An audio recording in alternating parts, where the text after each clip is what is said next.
Huru-hara Partai Demokrat semakin meruncing setelah KLB Deli Serdang mengangkat Kepala Staf Kepresidenan Muldoko sebagai Ketua Umum Partai Demokrat.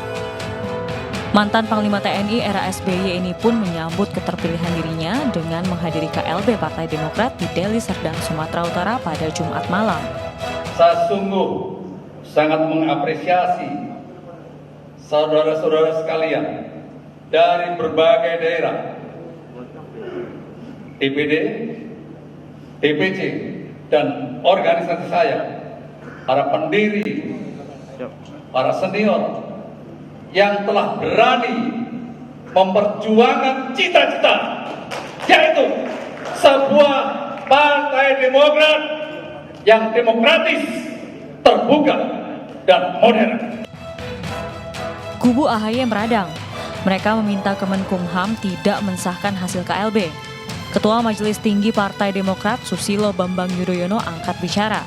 Penggagas Partai Demokrat ini menilai KLB Sumut yang menetapkan Muldoko jadi ketua umum partai itu ilegal.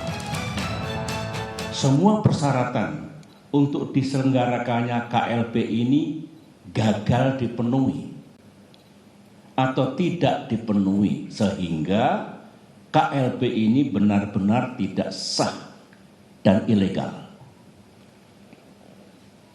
Saya dengar ada akal-akalan dari pihak KSP Muldoko dan para pelaku kudeta bahwa sebelum mengangkat KSP Muldoko menjadi Ketua Umum Partai Demokrat ilegal, AD dan ART yang sah diubah. Rencananya pengurus Partai Demokrat versi KLB Sumut akan mendaftarkan kepengurusannya ke Kementerian Hukum dan HAM dalam waktu dekat. Ya, KLB sebetulnya bukanlah hal yang baru. Sejumlah partai politik pernah mengadakan KLB. Namun, apakah KLB Partai Demokrat tersebut lazim adanya? Dan bagaimanakah dengan masalah etika dalam alam demokrasi negara ini?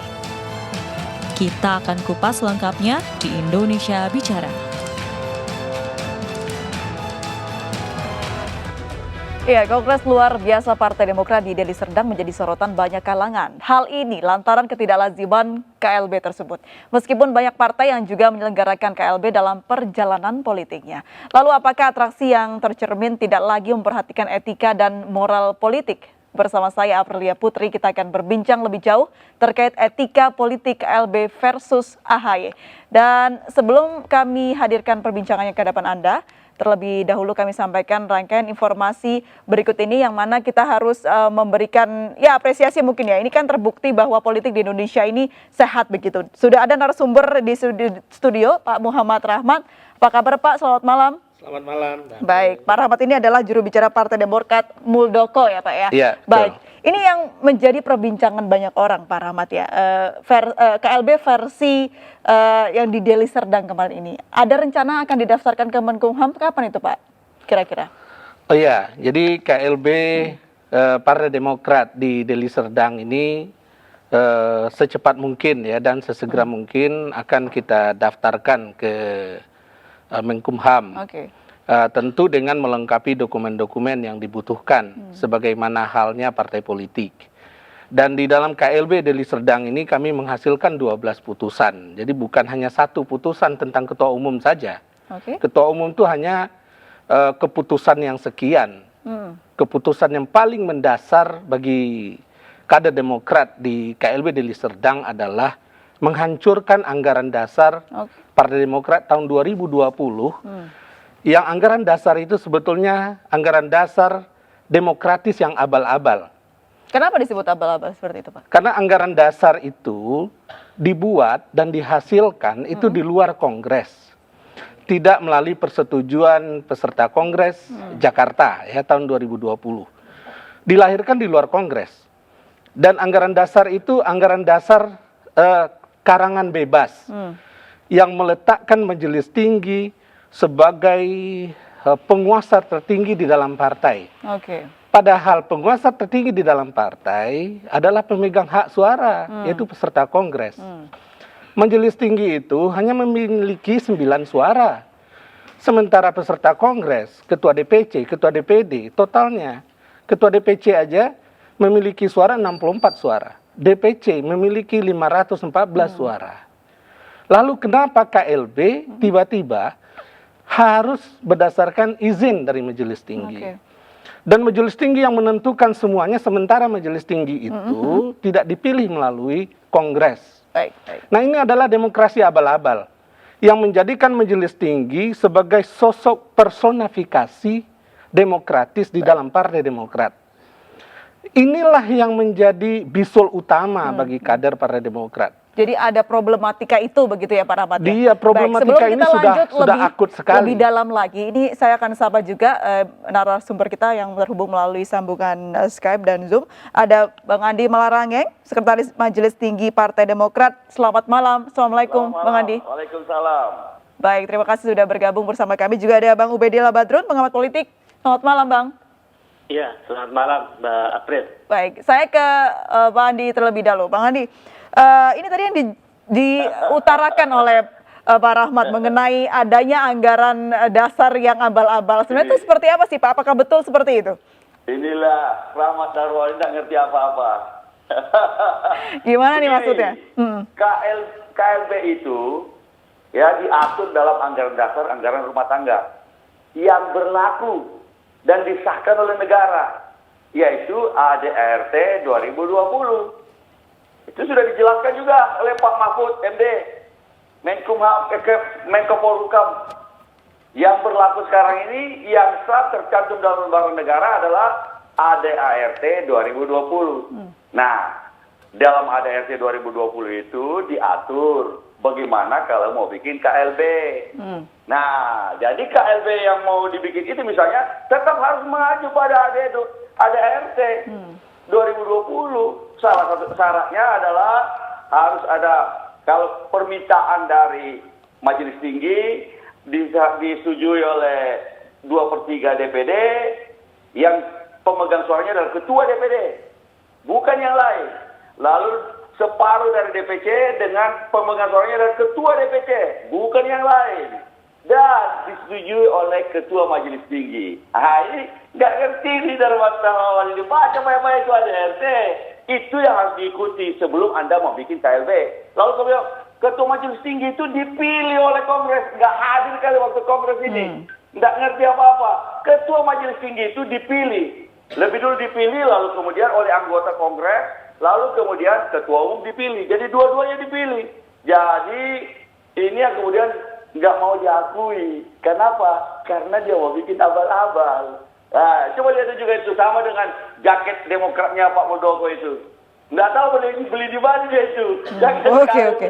Baik. Coba kita konfirmasi. Pak Rahmat seperti apa? Iya, jadi saya menghormati sosok Bang Andi ya. Bagaimanapun saya lebih dulu masuk Demokrat daripada Bang Andi. Bang Andi itu maju sebagai calon ketua umum di Kongres Bandung 2012 itu belum punya KTA Partai Demokrat. Itu ya. Jadi kalau soal senior di dalam Partai Demokrat tentu 2010, berdasarkan 2012, KTA saya lebih senior dari Bang Andi. Saya masuk Partai Kongres Demokrat itu Bandung tahun 2006. 2010, bukan 2012. Salah lagi nih. Iya 2010, maaf 2010. Begitu dong, yang benar. Iya, ya Tapi betul. apakah betul ketika itu belum ada KTA, Bang Andi? Sama bilang saya sudah jadi pengurus. Bang Andi, Dahulu. tapi apakah betul ketika Anda mencalonkan itu belum mempunyai KTA, Bang Andi? Saya sudah jadi pengurus sebelumnya. Saya sama Pak SBY sudah sejak Pilpres 2004. Setelah itu saya jadi juru bicara dan bersama dengan itu saya masuk di Partai Demokrat. Baik, oke kita tahan dulu Bang Andi. Kita beri kesempatan Pak Rahmat untuk berbicara ya. Silakan Pak Ya. Rahmat. Jadi waktu Demokrat 2010 itu Kongres Bandung, setelah Kongres Bandung saya adalah wakil direktur eksekutif di Partai Demokrat yang memegang semua data Demokrat. Lalu saya lihat di database itu Bang Andi belum tercatat dalam database Partai Demokrat yang memegang KTA Partai Demokrat. Salah dia. Ya. Kalaupun aktif membantu Pak SBY, iya. Tetapi belum menjadi kader Partai Demokrat tahun 2010 itu. Oh, Jadi ketika integritas Kongres Bang Andi Partai itu Demokrat dipertanyakan ya, 2010, karena ke supaya publik. jelas ya, Kongres Partai Baik, Demokrat 2010. Bang Andi sebentar kita kasih kesempatan Pak Rahmat dulu. Ketika sudah selesai saya kembali ke Bang Andi. Silakan. Saya mau berdebat dengan Bang Andi, tapi saling menghargai ya. Jadi tidak memotong pembicaraan karena ada moderator kita. Silakan Pak. Gitu. Baik, saya lanjutin. Jadi Majelis Tinggi ini adalah demokrasi akal-akalan yang dibangun di ADART tahun 2020. Mencederai demokrasi di Indonesia. Inilah yang diprotes oleh kader Demokrat. Inilah yang harus dihancurkan oleh kader Demokrat. Inilah yang harus dihapus oleh kader Demokrat. Jadi latar belakang KLB ini sebetulnya adalah ingin menghapuskan anggaran dasar tahun 2020.